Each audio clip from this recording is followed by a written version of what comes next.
Assalamualaikum warahmatullahi wabarakatuh. Alhamdulillah wassalatu wassalamu ala rasulillah Sayyidina Muhammad ibn Abdullah wa ala alihi wa sahbihi wa mawalah wala hawla wala quwata illa billahil aliyil azim. Subhanaka la ilma lana illa ma 'allamtana innaka antal alimul hakim. Sadaqallahul azim. Yang saya hormati sahibul bait, yaitu Bapak Yulis beserta keluarga yang berbahagia pada kesempatan malam hari ini, yang dirahmati dan dimuliakan oleh Allah Subhanahu wa taala. Yang saya hormati Bapak Ibu, wabil khusus jamaah perguruan tarekat Haq Naksabandi Ranting Pontianak Barat yang hadir pada kesempatan malam hari ini, yang sama-sama dimuliakan dan dirahmati oleh Allah Subhanahu wa taala. Pertama-tama marilah kita memanjatkan puja serta puji syukur kita kepada Allah Subhanahu wa taala, yang mana dengan limpahan rahmat, karunia, hidayah dan inayahnya sehingga sampai pada detik ini, sampai pada saat ini kita masih dikaruniai oleh Allah nikmat kesehatan, nikmat iman serta nikmat Islam. Alhamdulillah wa syukurillah wa nikmat Allah. Mudah-mudahan nikmat yang telah Allah karuniakan kepada kita itu dapat kita manfaatkan untuk meningkatkan kualitas ibadah kita kepada Allah Subhanahu wa taala. Mudah-mudahan rahmat Allah, ridha Allah selalu menyertai kita semua. Amin ya rabbal alamin.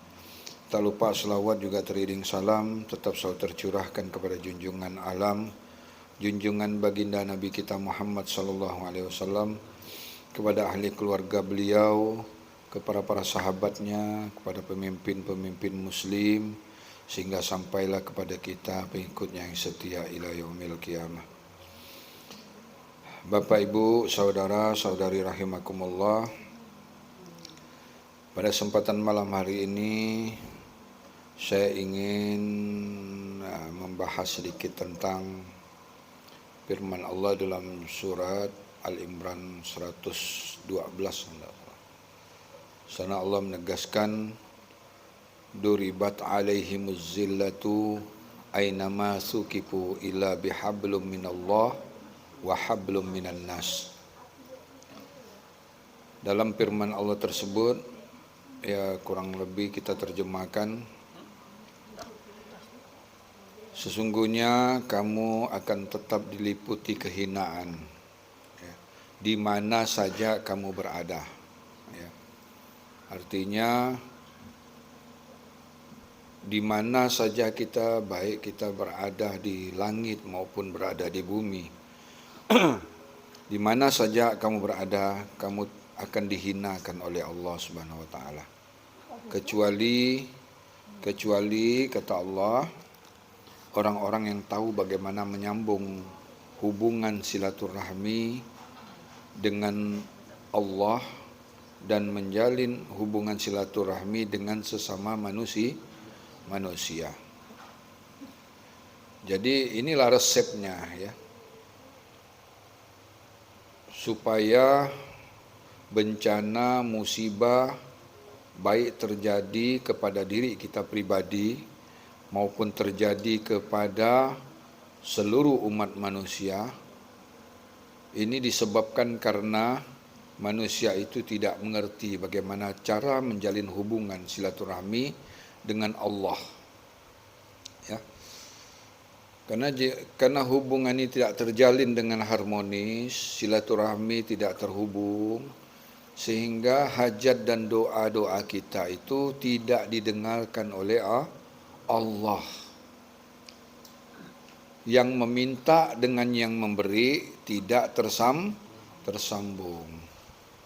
Manusia ada tapi dipandang tiada. Kenapa sampai ini bisa terjadi? Itulah. Karena manusia ini tidak mengerti bagaimana cara menjalin hubungan silaturahmi dengan Allah. Ingat Bapak Ibu, saudara-saudara rahimakumullah, bahwa Allah itu bukan sesuatu. Allah itu bukan manusia, ya.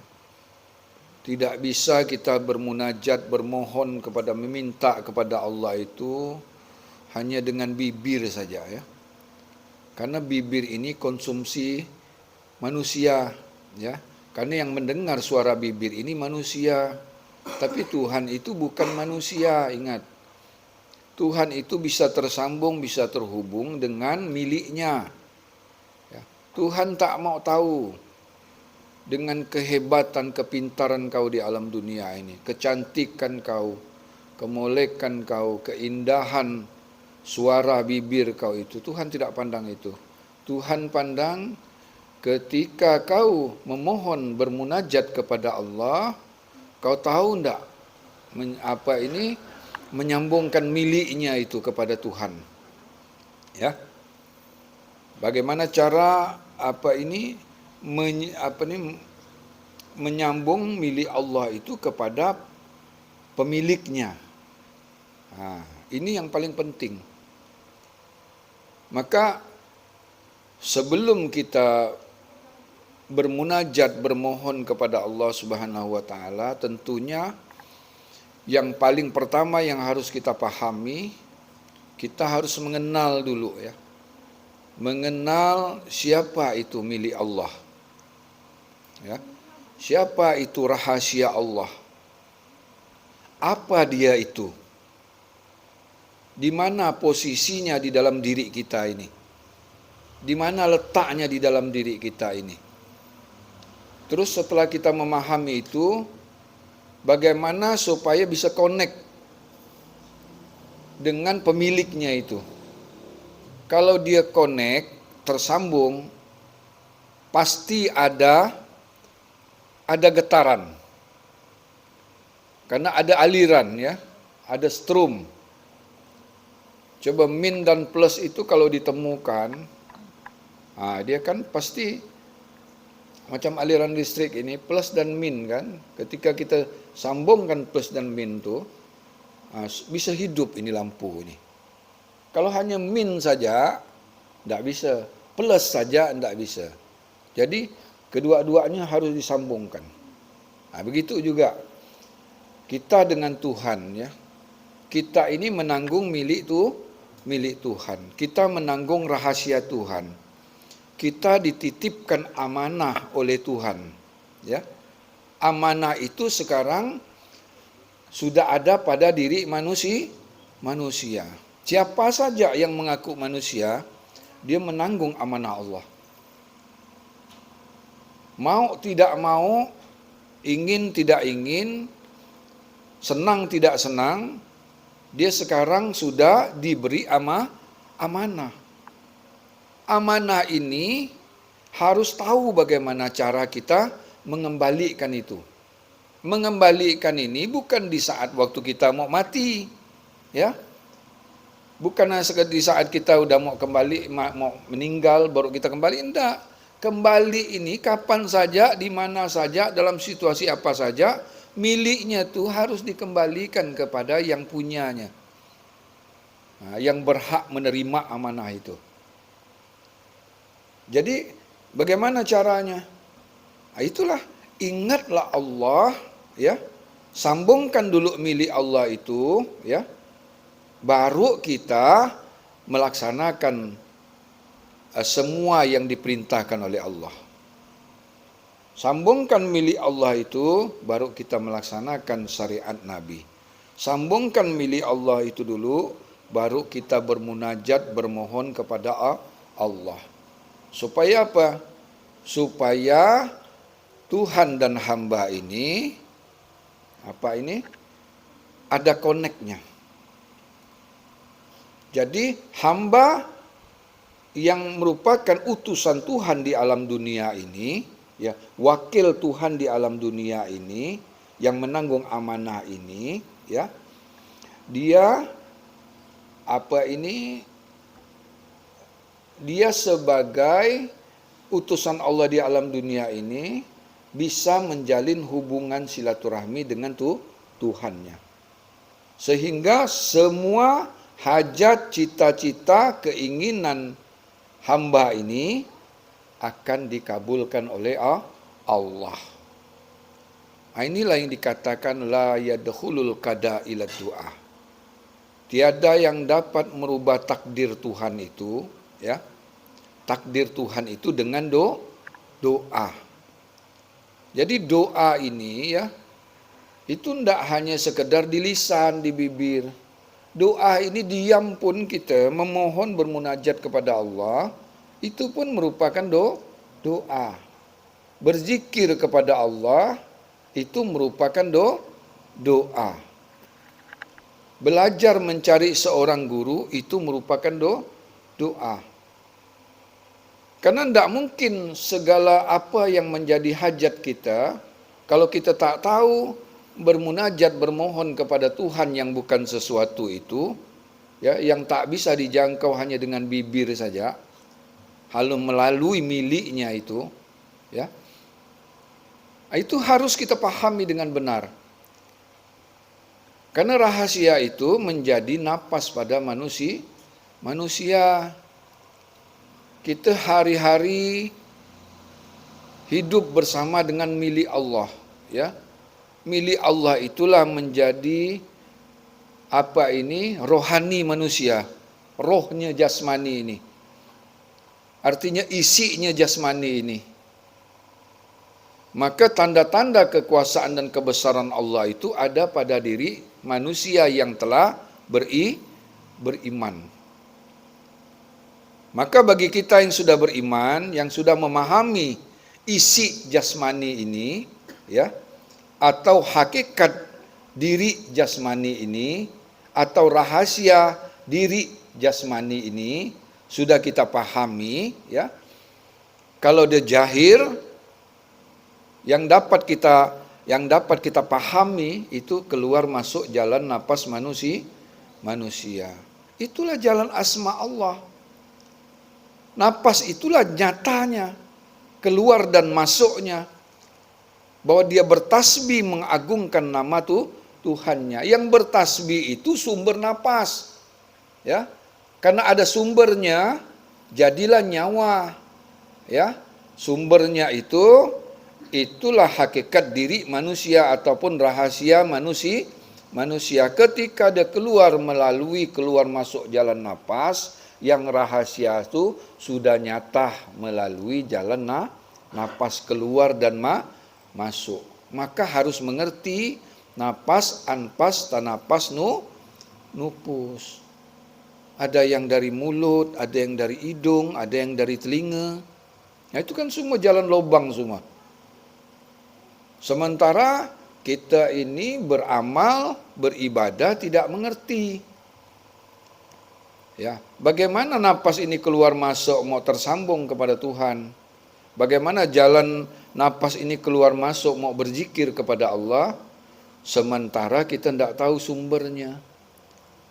Jadi penghubung daripada napas itulah yang disebut dengan Nur Muhammad. Itulah ujung daripada napas. Kalau kita telusuri napas itu nanti ketemu, ya, hakikat manusia, hakikat diri manusia. Itu disebut dengan roh. Nanti berjalan ketemu dengan yang menjahirkan roh ini. Siapa yang menjahirkan roh? Itulah cahaya Allah. Cahaya Tuhan, cahaya Allah dan cahaya Muhammad. Cahaya Allah dan cahaya Muhammad inilah disebut dengan tali buhul yang tak pernah bisa terputus. Kalau kau putuskan hubungan silaturahmi dengan Tuhan, manusia itu tidak akan pernah ada pertolongan dari Tuhan. Dia ada tapi dipandang Tuhan tiada. Kenapa sampai tiada? Karena batinnya gelap. Batinnya buta. Maka inilah yang berbahaya. Sebelum dia mati, ya, batinnya gelap gulita di lautan yang dalam. Sehingga karena gelap gulita di lautan yang dalam, buta mata hatinya, sulitlah dia mendapatkan pertolongan Allah. Maka jangan heran ada orang mati ditabrak mobil, ya.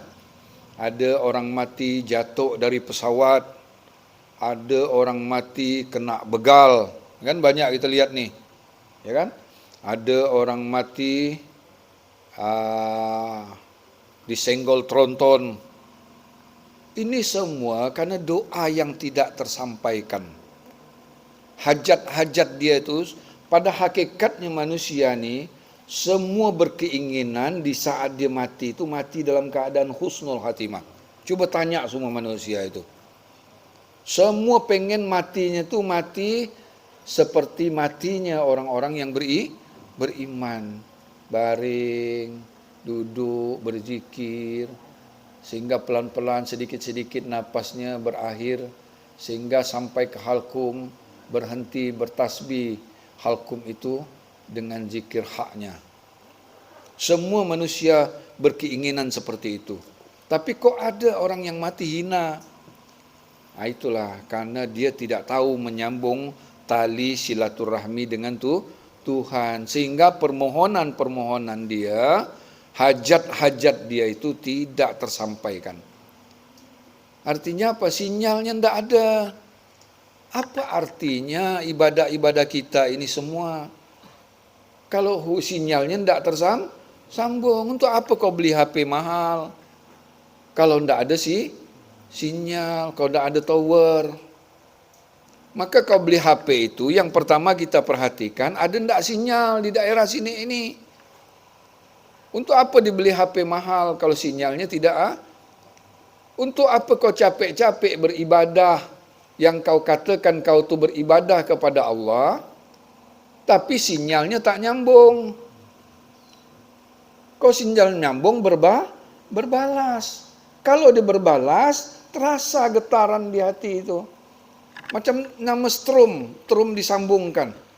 Pasti ada terk bergetar dia itu di dalam tuh.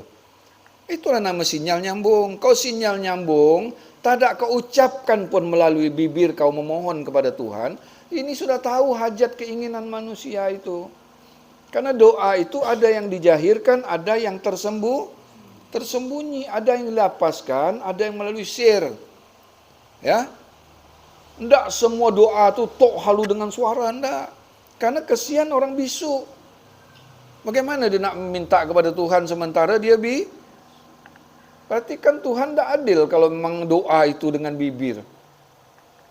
Jadi kalau doa dengan nama Tuhan, kau doa dengan rahasia Tuhan, doa dengan milik Tuhan, itulah dikatakan Tuhan ini maha adil. Siapa saja boleh berdoa, walaupun tidak dengan mengeluarkan suara. Jadi doa ini sebenarnya ikhtiar manusia. Ikhtiar itu harus dengan ilmu. Segala sesuatu itu, kata Nabi, ada alat. Alat untuk ke surga itu adalah ilmu. Alat untuk mendapatkan pertolongan Allah, perlindungan Allah, ya, penjagaan Allah, alatnya itu ilmu. Maka ilmu inilah memegang peranan penting. Dia yang pertama dan yang utama. Jangan kau berzikir dulu, kau tidak ada ilmunya. Kenapa? Berakhir dengan kesia-siaan. Letih, keringat, suara keluar, sampai serak-serak. Tapi sinyalnya tidak ada. Tapi kalau kita sudah ditunjukkan ini, walaupun sinyalnya 5 watt, 10 watt, tapi ada sinyal. Akan biasa HP itu, hanya 1 garis ya, kata dia kan, biasa kan? Oh ini, putus-putus suara nih, kata dia. Kenapa? Sinyalnya 1 garis. Nah, ada sinyalnya 3 garis. Ini dah bisalah nangkap suara nih, kalaupun sekali-sekali hilang. Sama Tuhan pun seperti itu. Ada sinyalnya full. Full inilah yang dicari. Bagaimana supaya dia bisa full? Nah, ini kan harus ada usaha dan ikhtiar. Pertolongan itu datang karena ada usaha, kemauan kita. Hajat-hajat kita, doa-doa kita itu dikabulkan oleh Allah karena manusia itu ada upaya, usaha. Ya, dengan segala macam kekuatan, kemampuan dia untuk menolong dirinya. Ya. Jadi tidak mungkin kalau manusia ini benar-benar memahami ilmu Allah, sinyalnya tersambung kepada Allah, hubungan silaturahmi dengan Allah betul, dia mati hina, itu tidak mungkin, mustahil. Kenapa mati itu dihinakan? Kenapa sampai mati dihina? Dia tidak bisa menjalin hubungan dengan Tuhan. Bagaimana Tuhan mau menolong kau? Ya kan? Bagaimana Tuhan mau melindungi kita semua? Kalau kau tidak mau menjaga miliknya. Kalau kau menjaga milikku, aku akan menjaga kau. Kalau kau menjaga milikku, kau itu utusan aku. Coba. Sekarang kau utusan, misalnya jangan jauh lah ya, utusan Pak Camat. Kita disuruh pergi ke suatu daerah gitu kan. Saya ini utusan Pak Camat. Orang pasti menghargai kita, menghormati kita. Kenapa? Saya ini utusan camat. Untuk apa? Mendata nama-nama siapa ni orang-orang miskin di kampung ini. Cuba kau misalnya datang, kau ni siapa? Datang sini nak data-data. Kau utusan siapa? Nak utusan Pak Camat. Betul ada rekomendasi dari Pak Camat? Tak ada. Tak bisa. Begitu juga kalau kita utusan Allah, kalau kita menjahirkan, arti menjaga milik Allah, menjaga haknya Allah yang ada dalam diri kita ini, tak akan mungkin orang itu mati tenggelam di laut, ataupun jatuh dari pesawat, atau ditabrak mobil. Tak mungkin, mustahil.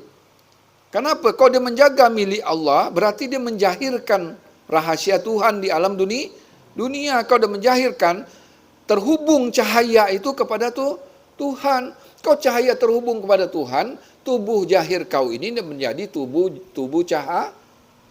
Tak ada satu kekuatan yang bisa membinasakan cahaya. Pandangan manusia, kau ini tubuhnya macam ini. Tapi di pandangan Tuhan, kau itu dia cahayaku di alam dunia. Kau cahaya aku di alam dunia, tak ada orang yang bisa membinasakan kamu itu. Tak ada. Tak perlu kau cari ilmu kebal, kan? Ini nak cari ilmu kebal, jangan. Tak perlu kau cari kekuatan-kekuatan lain, WP, jimat, apa itu. Tak penting. Kalau kau sudah mesra dengan cahaya Tuhan ini, tubuh jahir ini menjadi tubuh cahaya, kau sudah bertubuh asli, kau sudah bertubuh milik Tuhan itu, tak ada kehinaan kau di alam dunia. Inilah yang ditegaskan dalam firman Allah tadi. Kau tidak akan dihinakan di mana saja kau berada. Ini surat Al-Imran 112. Ini firman Allah, bukan perkataan ulama, bukan perkataan kita, bukan firman Allah. Kenapa kita tidak mau merenung? Jadi sebenarnya jangan salahkan Tuhan ketika kita mati digorok, dibunuh. Itu jangan salahkan Tuhan. Salahkan diri kita, kenapa sampai kita bisa mati seperti hina seperti itu. Kenapa Allah tak melindungi? Kita dekat dengan camat, ya camat menjaga kita. Kita dekat dengan presiden, apalagi dikawal di mana. Wah, ini utusan presiden ini. Mobilnya tak boleh mobil-mobil biasa, kosanti peluru. Itu dekat dengan presiden. Ini dekat dengan pemilik langit dan bumi. Kok bisa mati hina? Itu mati hina, itu mati diantuk kan bahasanya itu. Mati orang bodoh. Mati orang bodoh itu mati orang tak kenal. Mati dalam keadaan batinnya itu gelap gulita di lautan yang dalam. Kau ada tapi tiada, kata Tuhan. Aku tak mandang kau ada. Kenapa? Tak tersambung cahaya aku yang ada pada dirimu itu. Kepada aku, tak sinyalnya itu tidak ada. Sehingga kau tidak menjadi utusan aku di alam dunia. Kau tidak mewakili aku di alam dunia. Memang aku bukan kamu. Tapi milikku, cahayaku ada pada dirimu. Kalau kau kenal cahaya aku, pasti kau tersambung kepada aku, pemilik cahaya. Maka zat dan sifat harus tersambung. Sifat mewakili zat. Zat menjahirkan sifat. Antara sifat dan zat itu harus tersambung. Siapa zat? Allah namanya. Siapa sifat? Muhammad namanya. Ya. Siapa perbuatan Allah dan Muhammad ini? Insan namanya. Manusia inilah namanya. Perbuatan Allah dan Muhammad. Maka kau menanggung Allah dan Muhammad. Kalau kau kenal itu, walaupun tak kau ucapkan asyhadu an la ilaha illallah wa asyhadu anna Muhammadar Rasulullah, pada hakikatnya sebenar-benar kau sudah Islam dari pandangan Allah. Kenapa? Tali buhul itu sudah tersam. Inilah Islam yang sesungguhnya. Apalah arti kau ini fisik kau diakui orang Islam, tapi Allah dan Muhammad, cahaya Allah dan cahaya Muhammad itu tidak terhubung, tidak tersambung. Apalah arti semua manusia mengakui kita Islam, tapi matinya tidak salah? Apalah, bagus manusia tidak mengakui kita Islam, tapi batinnya terhubung kepada Allah. Nah, sekarang pilih mana? Mau pilih manusia semua memuji-muji kita, mengagung kita. Kenapa? Tata cara pakaian kita, ya, apa ini berkelakuan seperti tata cara pakaian umat Islam. Manusia memuji-muji kita, wah betul cantik pakaian. Tapi sinyal tak ada ini. Tapi indahnya, cantiknya, luarnya, penampilannya bertradisi seperti tradisi umat Islam, tapi batinnya pun Islam. Inilah yang beratnya mengislamkan batin ini. Mengislamkan batin ini menyambung tali buhul. Tali buhul ini tak bisa kau dapat gitu-gitu aja. Ada seorang utusan Allah, ya, yang membawa gelombang tali buhul itu. Inilah yang pertama-tama harus dicari dulu orang ini. Di mana terselitnya dia ini? Bertapuk di mana orang seperti ini? Kau ketemu, kau tak akan pernah bisa mendapatkan jadi Habibullah, kekasih Allah.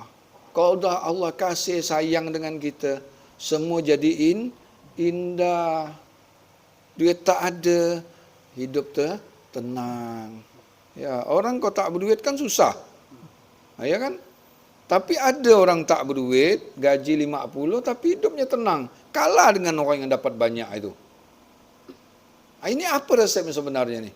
Nah, kita tidak tahu ketajaman batin dia, ketenangan batin. Kita kan batin inilah surga sebenarnya. Kalau kita sudah temukan sebenarnya surga di dalam diri kita itu, secara otomatis surga dunia ini akan menyertai kita. Maka cari akhirat dulu. Kejar dulu Allah itu. Pasti jasad ini akan ikut. Ya. Maka Nabi itu sebelum dia melaksanakan perintah-perintah Allah, sebelum ada perjalanan Isra dan Mi'raj, Nabi itu ditunjukkan dulu asma itu. Kan begitulah sebenar aturan yang sebenar-benarnya. Makrifat dulu baru bersyariat.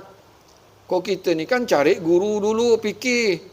Udah asik-asik fikih, tak mau mencari hakikat di diri. Padahal yang kembali kepada Tuhan itu milik Tuhan. Yang kembali kepada Allah itu rahasia Tuhan. Coba orang mati itu jasadnya ada, tapi milik Tuhan itu dah tak ada lagi. Sudah kembali kepada pemiliknya. Bagaimana dia mau kembali kepada pemiliknya kalau tidak kita latih?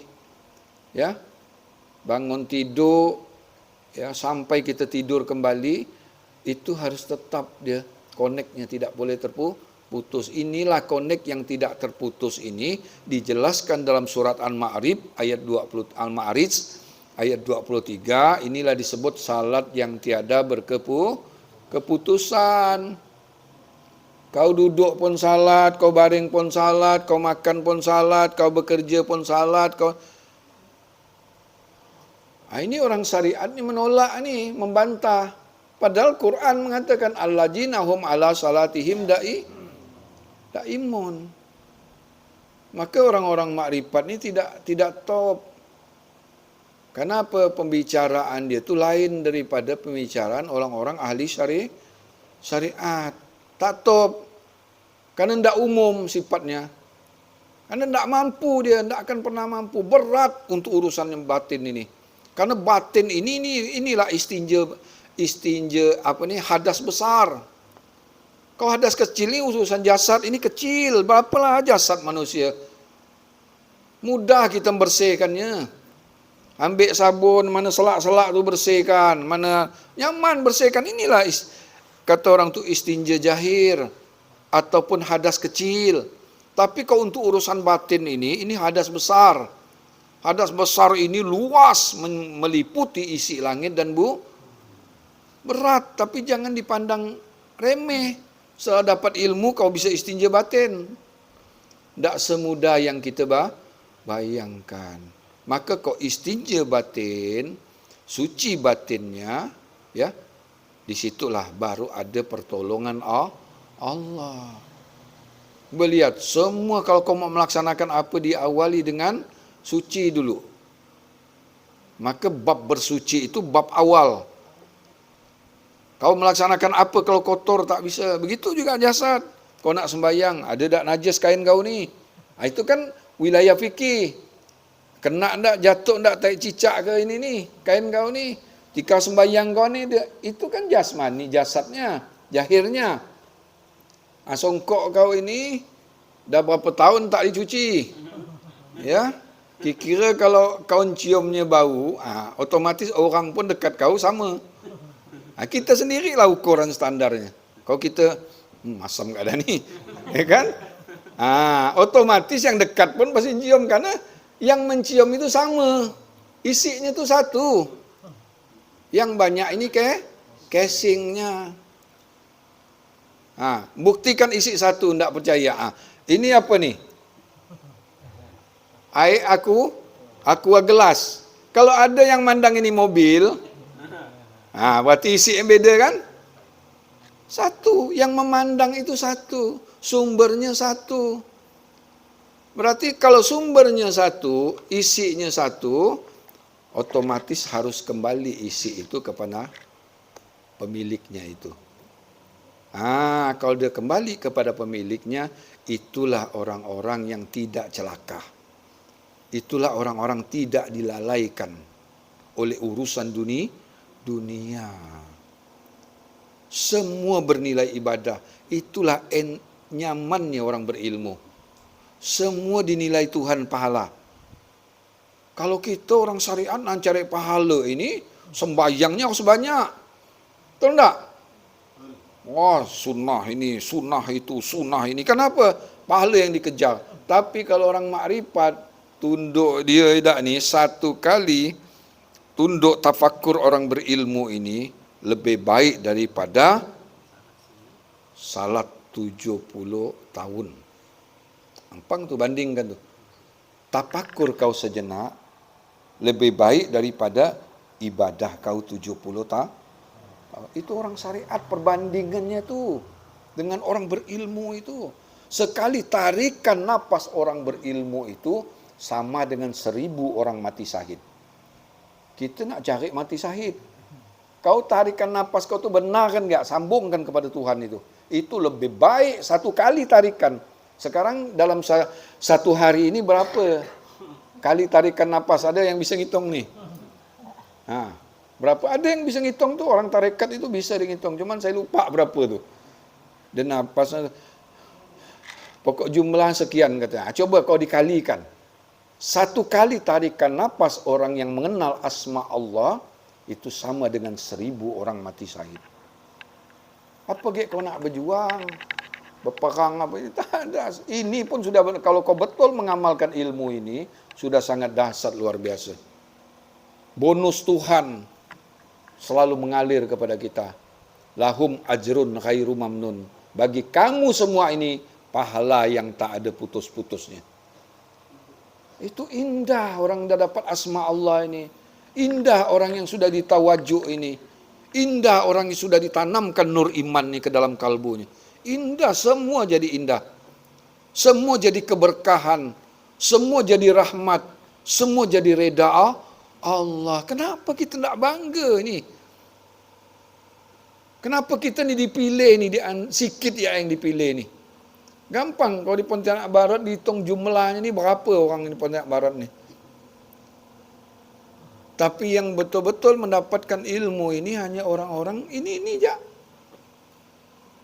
Tapi itulah seleksi itu Tuhan. Kita tidak tahu apa sebabnya sampai kita ni dipilih oleh Allah di antara sekian banyak orang-orang yang ada di wilayah daerah kita ini. Kenapa kita termasuk orang yang terpilih?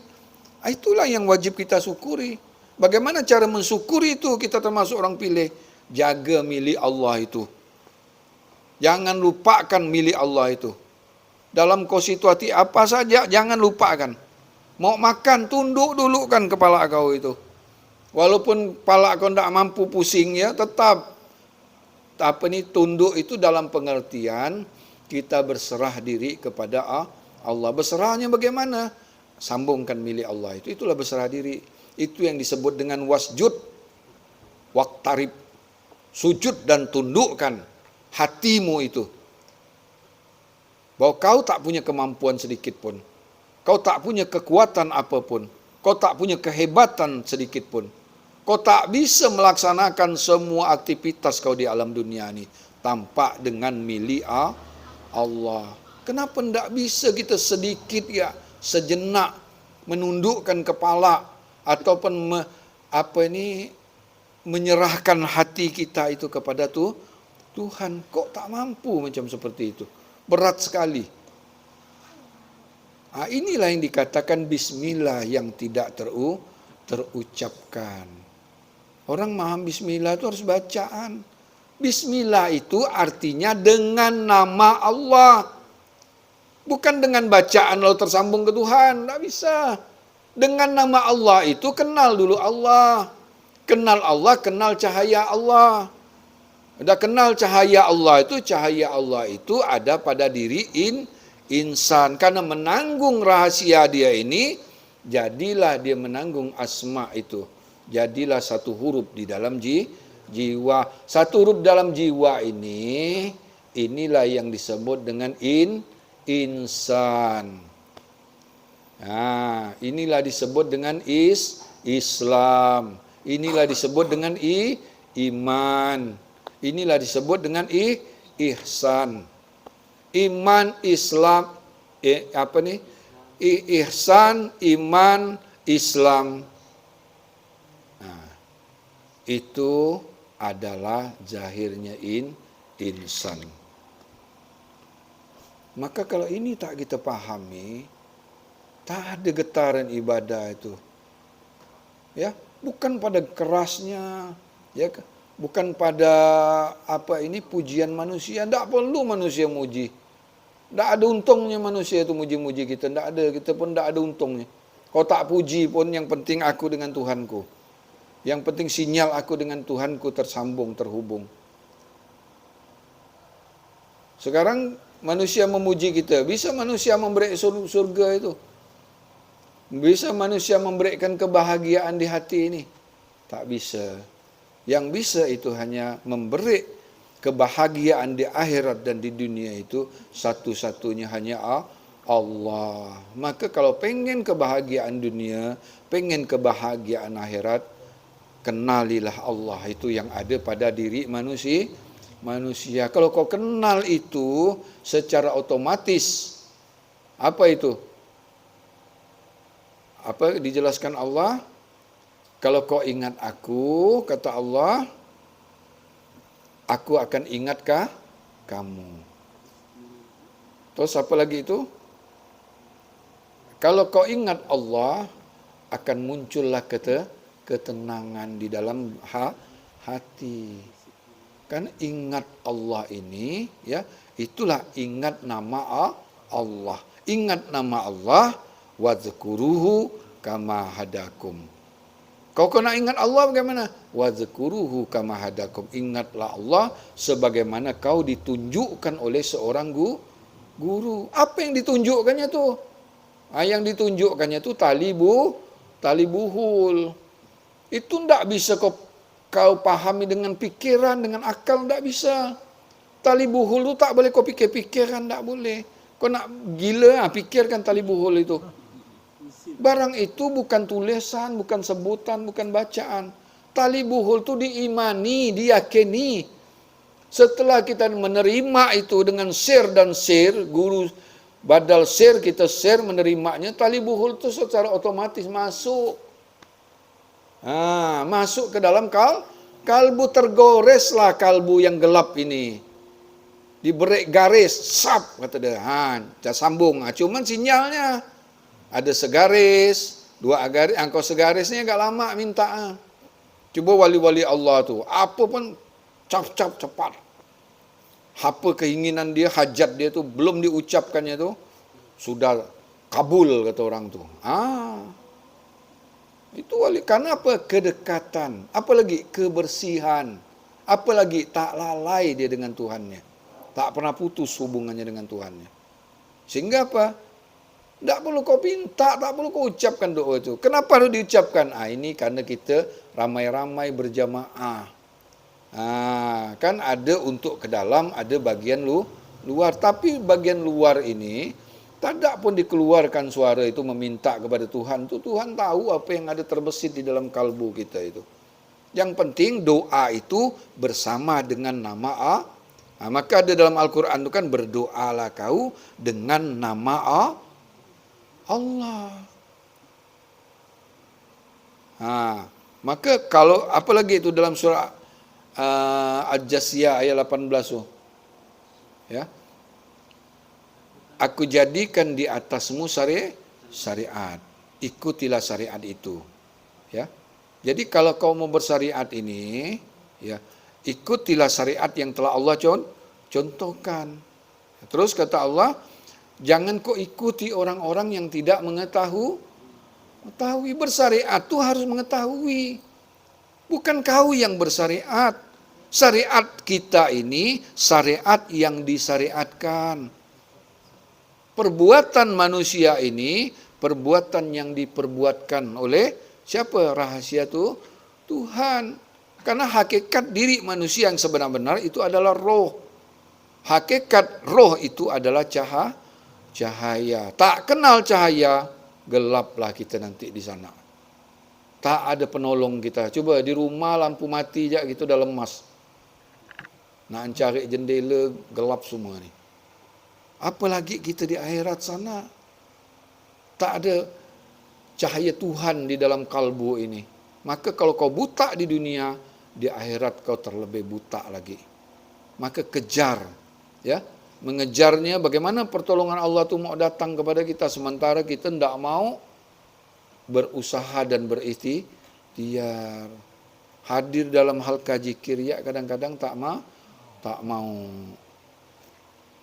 Coba mantapkan itu zikir kita, sir kita itu, benarkan, betulkan tata cara itu. Kalau dia tersambung, terhubung, getaran itu pasti datang, pasti ada. Kalau orang-orang yang betul-betul connect-nya betul ya dengan Tuhan, kita pun terconnect juga dengan dia itu. Terasa orang-orang yang betul-betul ada connect itu. Kalau orang yang tak terconnect itu, ya tak ada sedikit pun, hampa. Yang kita rasakan itu kosong, tak ada apa-apa. Itulah sementara di dunia manusia mengagung-agungkan dia, memuliakan dia, memuji-muji dia, tapi connect-nya tak ada ke Tuhan. Maka orang-orang berilmu ni tak bisa dibohongkan. Kalau urusan jasad kau bisa ditipu-tipu, ya. Ustaz-ustaz hebat tu bisa menipu tu. Ya, bukan kita ngomong belak-belakan, bisa menipu. Kenapa? Untuk urusan jasad ini boleh ditampilkan sebaik bagusnya. Tapi untuk urusan itu izin Allah. Itu harus betul-betul mengenal. Harus mencari seorang guru yang membawa gelombang itu. Baru dia bisa bertemu, mengenal siapa itu rahasia dirinya. Kalau itu tak dilakukan, wassalam, hancurlah kita. Sia-sialah semua amalan-amalan yang kita lakukan di alam dunia ini. Padahal hanya kalau kita pandang itu kecil, apa sih yang mau hanya sekedar tawajuk, menerima itu enteng bagi kita kan. Tapi justru itulah yang sebenar-benarnya. Ya. Tak ada semua tu, tak ada nilainya semua yang kita lakukan di alam dunia ini kalau tidak beserta dengan nama Allah. Kalau tidak terhubung kepada Allah. Kalau silaturahmi dengan Tuhan itu tidak nyambung. Apalah artinya? Sia-sialah kan? Nah, sementara kita ibadah ini selalu yang ditanyakan pahala itu datang kau dah benar cara ibadahnya. Coba kau bekerja. Kerjanya tak benar, mau ke bos gaji? Coba. Orang kerja sebulan, kau kerja 10 hari. Mau tak kira bos gaji tu? Tak mau bos gaji. Kenapa? Kau tak ikut aturan dia. Begitu juga Tuhan. Aturan Tuhan yang kita pakai. Aturan Tuhan tu bukan hanya syariat. Syariat ini artinya aturan untuk di alam dunia. Tapi salat ini harus mi'raj. As-salatu mi'rajul mu'minin. Bagaimana salat orang-orang yang berilmu ini harus mi'raj. Jadi di zahirnya dia mengerjakan rukun salat, di batinnya dia mendirikan salat. Ketika dia mendirikan salat, otomatis dia menyempurnakan mendirikan salat ini dengan melaksanakan syariat Nabi ataupun mengerjakan rukun salat. Jadi tidak bisa berlawanan yang hablum minallah dengan hablum minan nas ini tidak bisa berlawanan, tidak bisa bertengkar. Karena benarnya hablum minallah ini otomatis benarlah hablum minan nas. Cuman karena dia memahami hanya hablum minan nas saja, tak memahami hablum minallah, inilah suka berdebat, bertengkar, berkelahi. Aku paling benar, aku paling betul, kau salah, aku. Mudah dia mensesat-sesatkan orang tu. Mudah dia menyalah-nyalahkan orang tu. Padahal pemahaman dia hanya wilayah yang nyata-nyata saja. Untuk wilayah gaib dia tidak mampu. Dia suka ditipu dengan penampilan. Tampilan suara bagus, keindahan pakaian. Ya banyaklah ini yang membuat orang bisa. Lihat badan besar, mata agak juling-juling sikit, rambut keriting, kasih jubah. Berik jenggot sikit, wah ini Habib besar ni. Wah, ni Habib Zulkarnain Al-Habsyi. Wah, ini kalau orang ketemu ni bersalam pasti tangkap tangan ni. Nak cari berkah Habib ni. Ya kan? Ini payah kau nemu Habib macam ini ni. Tak tahu apa, sinyal tak nyambung kawan. Apalah artinya kan? Tapi bukan Jul yang ini. Jul ini bagus. Wajah Habib, sinyalnya pun Habibullah. Jadi dua-dua dapat. Yang kita bicarakan Jul yang ada di Jakarta. Jul yang di Jakarta terus belajar dengan Jul yang ini. Jadi itulah Bapak Ibu. Tidak perlu tampilan-tampilan itu, tapi bukan perlu kita menampilkan keindahan, bukan. Penting juga ya, pakaian rapi, senang, mata kita tuh senang mandang. Apalagi orang kan gitu. Kalau mata kita sendiri jak suka, ya, otomatis orang pasti senang juga. Ini orang ahli makrifat, orang ahli tasawuf. Tapi dekat dia namakan ini 2 bulan tak mandi, 3 minggu tak gosok gigi. Macam mana ni? Ini bukan makrifat. Makrifat bukan begitu. Makin bagus hablum minallahnya, makin bagus. Ini tadi ni tidak bisa bercerai berkelahi, tidak bisa. Kenapa dia senang dengan kebersihan jasmani ini? Karena rohaninya sinyalnya bersih, suci. Ya, kalau orang hanya aku ni dalam ya, kata dia, luaran colobok, tak ada, otomatis kau tu nipu ya tu. Tak bisa nipu tu. Kalau tak betul hablum minallahnya, otomatis betul hablum minan nasnya. Kau tak betul hubungannya dengan Allah, nyatalah sifat-sifat aslinya. Kasarnya, pemarahnya, egonya. Itu muncul. Kenapa? Belum betul hubungan sinyal. Kalau dia sinyal, ada rasa, ada getaran. Kadang-kadang itulah tadi itu. Apa yang dikeluarkan itu selalu dalam bimbingan Allah. Ini kan artinya minallah, minan nas ini tersambung. Karena minan nas ini bersumber dari minallah, makrifat dulu baru syariat. Dapat kitab Allah dulu, baru pelaksanaan syariat. Jangan kita tak dapat kitab Allah, tak dapat cahaya Nur Muhammad, kita melaksanakan syariat. Inilah namanya HP-nya bagus tapi sinyalnya tak ada. Biar HP jadul, kata orang tu, kau dilemparkan ke anjing mati, ya kan? Tapi sinyalnya full sinyalnya tu. Dengan jarak yang jauh pun kita bisa nelpon. Itulah, biarlah kain-kain kita ni buruk-buruk sikit. Tidaklah seperti orang kain-kain mahal ya, tapi yang penting sinyalnya itu. Ke Tuhan itu sinyal ya. Ke manusia, inilah tampilan zahir ini. Penting juga kan. Luar dan dalam itu tidak akan pernah bertengkar. Kenapa orang bertengkar? Karena orang memahami itu sepotong, dia tidak kafah. Kalau dia dah ahli fikih, dia tak mau belajar ilmu tentang tasawuf ini. Karena fikih itulah sudah paling betul. Gitu juga orang tasawuf. Kalau dah tasawufnya tinggi, tak apa nak sembahyang. Tak guna dah sembahyang tu. Kau duduk pun dah ingat, kata dia. Ini yang berbahaya. Ini tasawuf-tasawuf macam ini berarti lebih hebat daripada baginda Nabi Muhammad sallallahu alaihi wasallam. Cuba Nabi Muhammad salah enggak? Nabi Muhammad akhlaknya bagus enggak sama manusia? Bagus. Kau makrifat kita dengan makrifat Nabi Muhammad ni lebih tinggi mana? Itulah patokan kita. Itulah standar kita. Tak ada lebih tinggi dari Nabi Muhammad lagi. Kalau dah Muhammad seperti itu, syariatnya bagus, berarti antara zahir dan batin itu tak bisa berkelahi. Karena zahir ini kenyataan batin. Zahir ni tak ada sebenarnya. Itu karena ada batin itu nyatalah si zahir. Karena betul hubungannya kepada Allah, benarlah hubungannya sesama manusia. Minallah minan nas. Makrifat dulu baru bersyariat. Kitab Allah dulu baru ada perintah mengerjakan rukun salat. Makrifat itu artinya mendirikan, ya. Itu tegak nama Allah dalam batin kita itu. Tegak nama Allah dalam batin kita, secara otomatis keluar masuk jalan nafas kita itu bertasbih, mengagungkan nama Allah.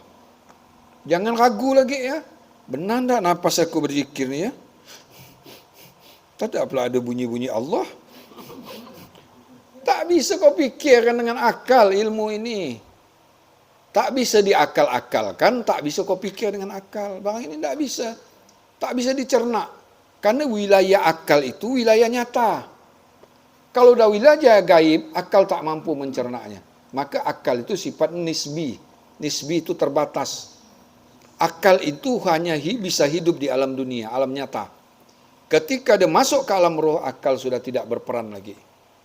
Mana berlaku lagi hukum akal ketika kita sudah berada di alam roh? Tak berlaku lagi. Sudah mati akal itu. Maka kalau akal belum mati, kau belum bisa menembus alam roh. Ketika akal kau sudah buntu mati, kau tak mampu lagi udah macam orang keluk bisu. Di situlah kau bisa menembus alam yang di luar alam jahir ini. Alam jahir ini alam akal. Karena semua tu bisa dicerna dengan akal.